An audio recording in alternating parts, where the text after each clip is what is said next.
Shalom saudara sekalian, selamat pagi, selamat bertemu kembali di dalam nama Tuhan kita Yesus Kristus. Pagi hari ini kita bersama memperingati hari kenaikan Tuhan Yesus ke sorga. Sebelum kita mendengarkan kebenaran firman Tuhan, mari kita satukan hati, kita berdoa pada Tuhan.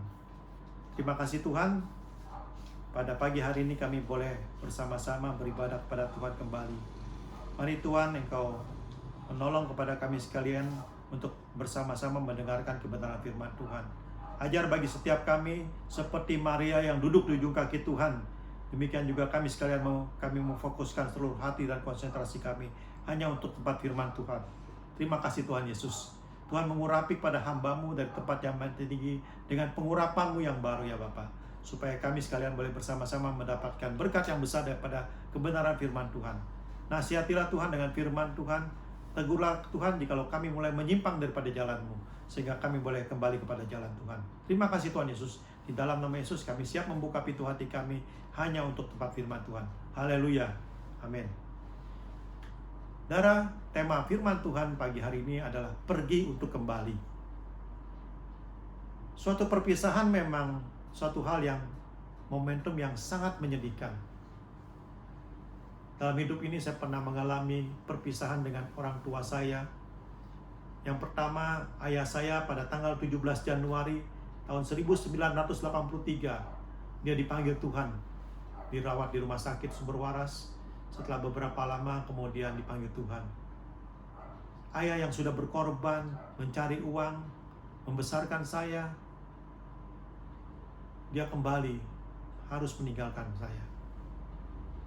Kemudian tidak berapa lama kemudian ibu saya juga dipanggil Tuhan. Tepatnya tanggal 14 April 1999. Ibu yang sudah melahirkan saya, yang sudah membesarkan saya, yang sudah merawat saya dengan begitu kasih sayang, dia harus meninggalkan saya. Berat rasanya hati ini untuk berpisah dengan orang-orang yang kita kasihi. Begitu juga hal ini pernah dialami oleh murid-murid Tuhan pada waktu ingin melepas kepergian gurunya. Saudara, rasanya hati ini berat untuk melepaskan guru yang selama ini mengayomi mereka, yang selama ini selalu makan bersama, melayani bersama, keluar bersama, jalan-jalan bersama. Hari ini harus meninggalkan mereka sekalian. Tapi hal ini tidak bisa dielakkan, saudara, karena Tuhan Yesus harus kembali kepada Bapanya. Genap 40 hari setelah kebangkitannya, Tuhan Yesus naik ke sorga. Murid-muridnya hanya bisa memandang gurunya terangkat tiba-tiba ke sorga. Mereka hanya bisa terbengong-bengong. Ya, kenapa guru saya yang sangat saya kasih harus pergi meninggalkan saya? Tapi hal itu harus terjadi. Sebelum peristiwa itu, Tuhan Yesus pernah memberikan pesan bagi murid-muridnya yang terdapat dalam Kisah Para Rasul 1 ayat yang keempat. Minimal ada 2 pesan yang diingatkan Tuhan Yesus kepada murid-muridnya. Yang pertama, Tuhan Yesus melarang mereka meninggalkan Yerusalem. Saudara, pesan itu bukan hanya berlaku untuk murid-muridnya. Pesan itu juga berlaku bagi kita sekalian selaku pengikut-pengikut Kristus. Kalau kita menghayati pesan yang pertama, melarang meninggalkan Yerusalem. Kalau dalam dunia ini saja kita lagi berkendaraan, kita melanggar suatu larangan, tanda perboden, kita langgar, maka kita akan menerima hukuman berupa tilang, bukti pelanggaran lalu lintas. Begitu juga dalam kehidupan di dunia ini. Di dalam Alkitab pernah terjadi suatu keluarga yang coba-coba melanggar perintah ini. Kalau kita mempelajari dalam Rut pasal 1 ayat 1 sampai ke 5, ada satu keluarga yang meninggalkan Bethlehem. Keluarga ini namanya keluarga Bapak Elimelek, istrinya namanya Ibu Naomi, anaknya Mahlon dan Kilion. Kenapa mereka meninggalkan Bethlehem? Karena pada waktu itu di Bethlehem terjadi bala kelaparan. Jadi mereka harus cepat-cepat meninggalkan Bethlehem supaya mereka bisa tetap hidup. Secara logika memang benar. Kalau di satu tempat ada suatu masalah, mereka harus meninggalkan. Tapi ini satu larangan. Karena Tuhan Yesus sendiri sudah mengatakan, jangan tinggalkan Yerusalem. Apa yang terjadi di tengah perjalanan, saudara? Tidak berapa lama kemudian, satu persatu daripada keluarga ini meninggal. Diawali dengan Bapak Elimelek, kemudian dilanjutkan oleh Mahlon dan Kilion. Sehingga waktu Naomi kembali ke Bethlehem, Naomi mengatakan, jangan sebut saya Naomi, sebut saya Mara, sebab bukan kesenangan yang saya terima pada waktu saya meninggalkan Bethlehem, tetapi kepahitan demi kepahitan. Ini satu pembelajaran bagi kita sekalian. Kalau kita melanggar satu peraturan, melanggar satu perintah. Nah, saudara, yang kedua juga kita membaca dalam Lukas pasal 10 ayat yang ke-30. Di situ ada cerita tentang seorang pedagang yang turun dari Yerusalem menuju Yeriko. Namanya pedagang, pasti dia ingin berdagang, mencari keuntungan. Tetapi ternyata di tengah perjalanan bukan keuntungan yang dia peroleh, tetapi kerugian demi kerugian. Bahkan kerugiannya begitu fatal. Di tengah perjalanan, pedagang ini dirampok habis-habisan oleh para penyamun yang ada di situ. Bukan hanya dirampok habis-habisan, tapi dipukulin sampai dia ditinggalkan setengah mati. Nah, saudara, dengan kejadian-kejadian ini kita belajar mengambil kesimpulan bahwa jangan sampai kita melanggar satu larangan. Satu lagi, dalam hal melanggar satu larangan. Kisah dalam Lukas pasal 15 ayat 11 sampai 16, di situ diceritakan tentang ada seorang bapak punya 2 orang anak. Yang besar namanya si sulung, yang kecil namanya si bungsu. Satu waktu si bungsu ini meminta haknya untuk dia berusaha di luar kota. Meskipun dengan berat hati, akhirnya bapak ini merelakan hak si bungsu itu. Pada waktu mendapatkan haknya, warisan daripada bapaknya, si bungsu itu pergi meninggalkan bapaknya. Hartanya semuanya dipakai untuk berfoya-foya dengan teman-temannya. Tapi namanya harta lama-lama habis. Sampai-sampai begitu menderitanya, si bungsu ini ingin mencari pekerjaan. Dia samperin ke teman-temannya yang dulu begitu banyak, tapi teman-temannya mulai menjauh. Seperti pepatah mengatakan, ada uang abang sayang, nggak ada uang abang melayang. Sebegitu menderitanya si bungsu ini karena meninggalkan bapaknya, untuk mengisi perutnya dia terpaksa mencari pekerjaan. Akhirnya cuma ada satu pekerjaan yang dia dapat, yaitu menjaga kawanan babi. Pada waktu menjaga kawanan babi itu, perutnya lapar. Dan dia ingin sekali makan ampas untuk makanan babi itu.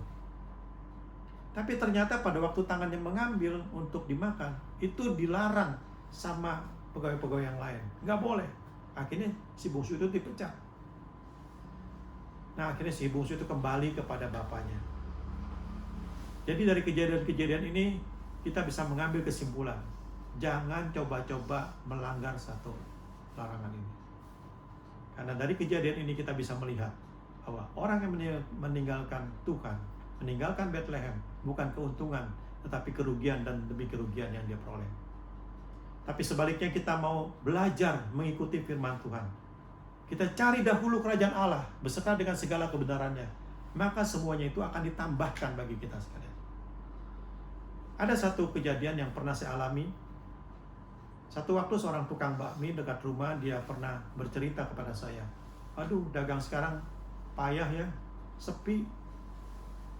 Saya tahu dia anak Kristen nih, orang Kristen. Terus saya bilang, kalau minggu ibadah nggak? Waduh, mana keburu ibadah pak, katanya. Kalau saya ibadah bagaimana jualan?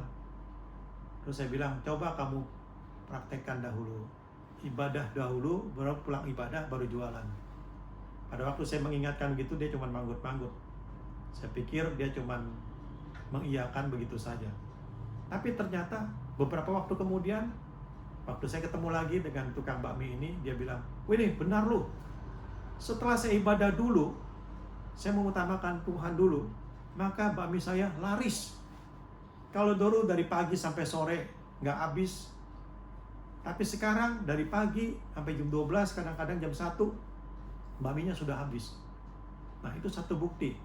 Kalau kita mengutamakan Tuhan terlebih dahulu, maka Tuhan akan mencurahkan berkat-Nya dengan berkelimpahan. Ada satu ilustrasi di mana ada seorang anak yang sedang berlari-lari mengejar bayangan. Anak ini sedang berjalan-jalan di bawah sinar matahari. Dia mengejar-ngejar bayangan. Apa yang terjadi, saudara?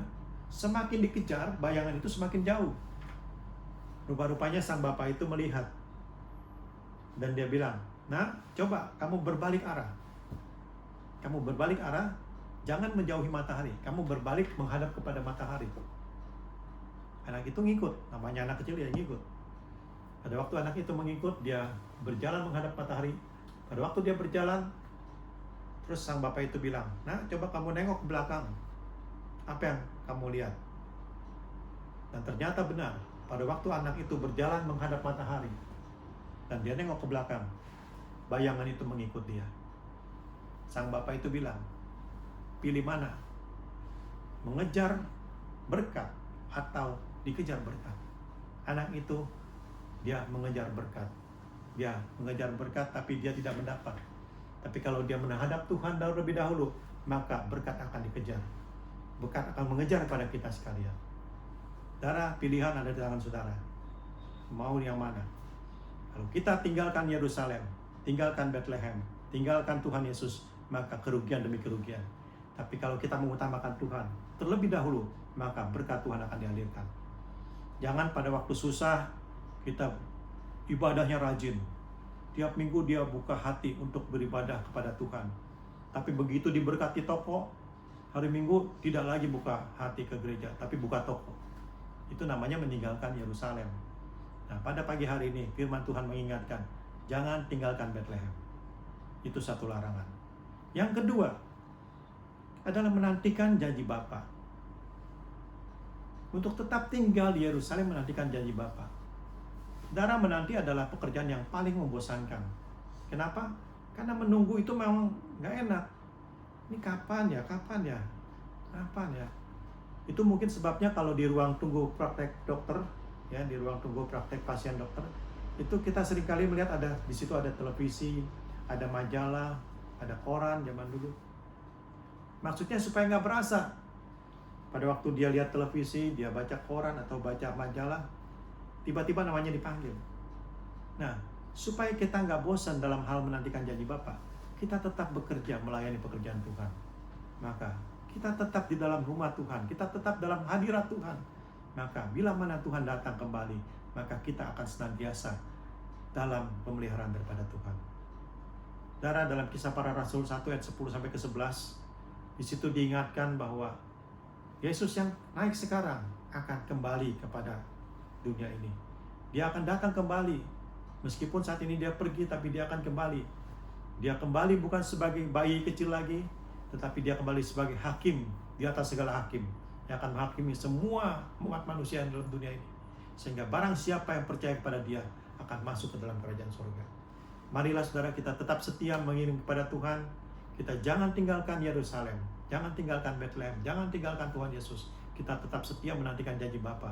Maka satu kali kelak, pada waktu kali kedatangan Tuhan Yesus kedua kali, maka kita bersama-sama akan diangkat bersama-sama ke awan-awan yang terbaik.